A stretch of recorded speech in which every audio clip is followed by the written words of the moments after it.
মাননীয় প্রধানমন্ত্রী তারেক জিয়া দেশের আইন শৃঙ্খলা রক্ষায় দিনরাত কাজ করে যাওয়া আমাদের পুলিশ ভাইদের জীবনযাত্রার মান উন্নয়নে এবং তাদের বর্তমান বেতন কাঠামো পর্যালোচনার মাধ্যমে বেতন বাড়ানোর দাবি প্রতিবেদক বাইজিৎ। দেশের অভ্যন্তরীণ আইন শৃঙ্খলা রক্ষা, জনগণের জানমালের নিরাপত্তা এবং যে কোনো দুর্যোগপূর্ণ পরিস্থিতিতে পুলিশ বাহিনীর সদস্যরা জীবনের ঝুঁকি নিয়ে নিরলসভাবে কাজ করে যাচ্ছেন। রোদ, বৃষ্টি, ঝড় কিংবা উৎসবের দিনগুলোতেও নিজের পরিবারকে রেখে সাধারণ মানুষের সেবায় নিয়োজিত থাকেন আমাদের পুলিশ ভাইরা। এই পুলিশ বাহিনীর সাধারণ সদস্যদের বেতন ও সুযোগ সুবিধা পুনর্বিবেচনা করে তা বাড়ানোর জন্য মাননীয় প্রধানমন্ত্রী তারেক জিয়ার কাছে বিশেষ আবেদন জানিয়েছেন অনলাইন নিউজ পোর্টাল আজকের খবরের সম্পাদক। আজকের খবরের পক্ষ থেকে এক বিশেষ সম্পাদকীয় বার্তায় সম্পাদক বলেন, বর্তমান দ্রব্যমূল্যের বাজারে এবং জীবনযাত্রার ব্যয় বৃদ্ধির এই সময়ে নিম্ন ও মধ্যম পদের পুলিশ সদস্যদের বর্তমান বেতন কাঠামো দিয়ে পরিবার চালানো অত্যন্ত কষ্টসাধ্য হয়ে পড়েছে। মাঠ পর্যায়ে দিনরাত ডিউটি করার পাশাপাশি সন্তানদের পড়াশোনা, চিকিৎসা এবং পরিবারের মৌলিক চাহিদা মেটাতে অনেক পুলিশ সদস্যকেই হিমশিম খেতে হচ্ছে। প্রধানমন্ত্রী তারেক জিয়ার উন্নয়নমুখী এবং মানবিক দৃষ্টিভঙ্গির প্রতি গভীর আস্থা প্রকাশ করে সম্পাদক উল্লেখ করেন, পুলিশ বাহিনী আমাদের সমাজেরই অংশ। তাদের জীবনযাত্রার মান উন্নত হলে এবং অর্থনৈতিক নিরাপত্তা নিশ্চিত হলে তারা আরও বেশি সততা, নিষ্ঠা এবং উদ্দীপনা নিয়ে দেশের মানুষের সেবা করতে পারবেন। দুর্নীতির পথ চিরতরে বন্ধ করতে এবং মাঠ পর্যায়ের পুলিশ সদস্যদের মনোবল চাঙ্গা রাখতে তাদের বেতন ভাতা বাড়ানো এখন সময়ের দাবি।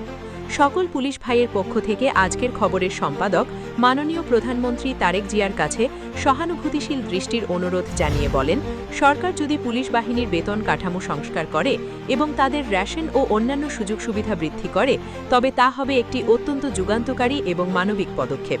দেশের সকল সাধারণ পুলিশ সদস্য ও তাদের পরিবার প্রধানমন্ত্রীর কাছ থেকে এ বিষয়ে একটি ইতিবাচক ঘোষণার অপেক্ষায় প্রহর গুনছেন।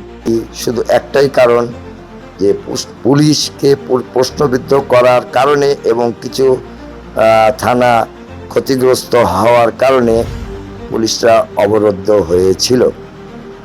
প্রত্যেকটা থানায় গেট বন্ধ ছিল সেই সময়। সেই দৃষ্টিকোণ দিয়ে আমি আপনাদেরকে বলছি যে পুলিশ যে ডিপার্টমেন্টটা, এটা একটা খুব গুরুত্বপূর্ণ ডিপার্টমেন্ট, যেটা আপনি জনসেবাও বলতে পারেন, আইনের রক্ষক, আইনের বিধান বলতে পারেন। আর আমি তো আসলে আপনারাই ভালো করে বলতে পারবেন যে আসলে আমার কথাটাই স্পষ্ট হয় না, অনেক সময় বলে, আর মূর্খ মানুষ আমি, অনেকে বলে। তা আমি ওই শিক্ষিত হতে চাই না, যেই শিক্ষায় শুধু ভুল এবং মানুষকে প্রশ্নবিদ্ধ করে। ওই শিক্ষার ওই সার্টিফিকেটের আমি দাম দিই না। কেননা আমি যেটা করব সেটা যদি আপনার অপছন্দ হয়, দেখার দরকার নেই। আপনারা দেখবেন, বাজে বাজে কমেন্ট করবেন, এটা আপনার জন্য খারাপ হবে, কিংবা যে একটা ভালো কাজ করবে আপনাদের কোনো নিয়ে না এবং নিজের অর্থায়ন দিয়ে অনেক কিছু করে যারা, তাদেরকে আপনারা প্রশ্নবিদ্ধ করবেন, তাহলে তো সেই লোকটা আর করবে না, এই ধরনের কাজ আর করা উচিত না, করবেও না।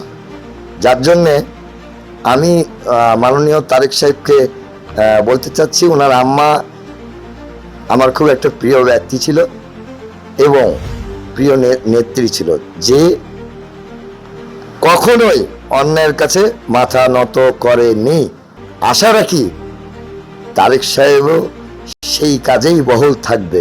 কখনো অন্যায়ের প্রতি আমাদের নেত্রী বেগম খালেদা জিয়া মাথা নত করেনি, আপনিও নত করবেন না, এটা আমাদের বিশ্বাস।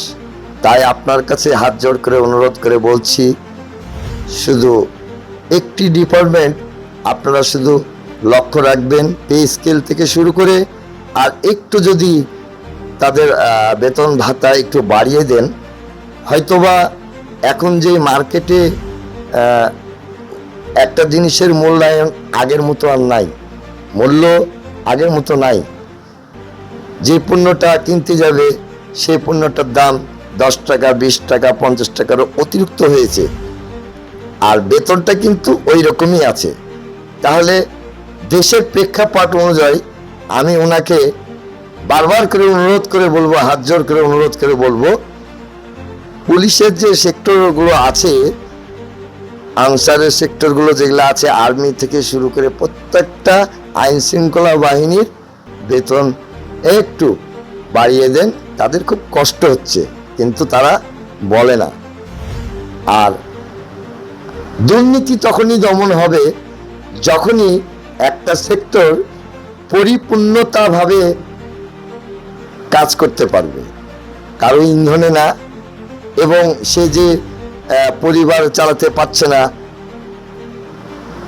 কিংবা অক্ষমতা ওখানে আছে, সেই সেক্টর কোনোদিনই ভালো কিছু রেজাল্ট আনতে পারবে না।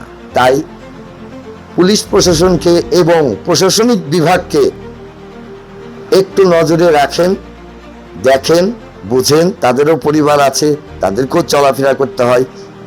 সেই আগের স্কেলেই কিংবা আগেরই সে বেতন ভাতা একই রকম থাকে, কিন্তু আজকের প্রেক্ষাপট অনুযায়ী আমি বলছি, কেন বেতনটা বাড়াবেন? একটাই কারণ, দ্রব্য মূল্য বৃদ্ধির কারণে।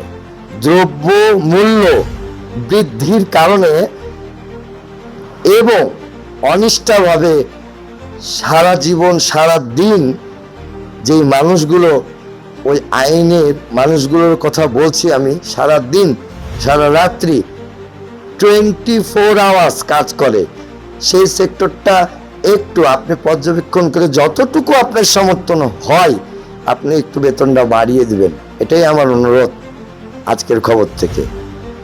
আর কিছু বলবো না, বারবার করে একটা কথাই বলবো, তাদের কষ্ট হচ্ছে, আমার নিজের চোখে দেখা, বলতে পারছে না।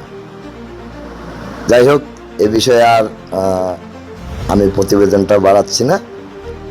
ধন্যবাদ দর্শকবৃন্দ।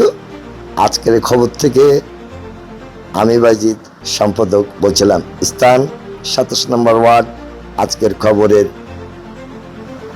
অফিস থেকে। ধন্যবাদ।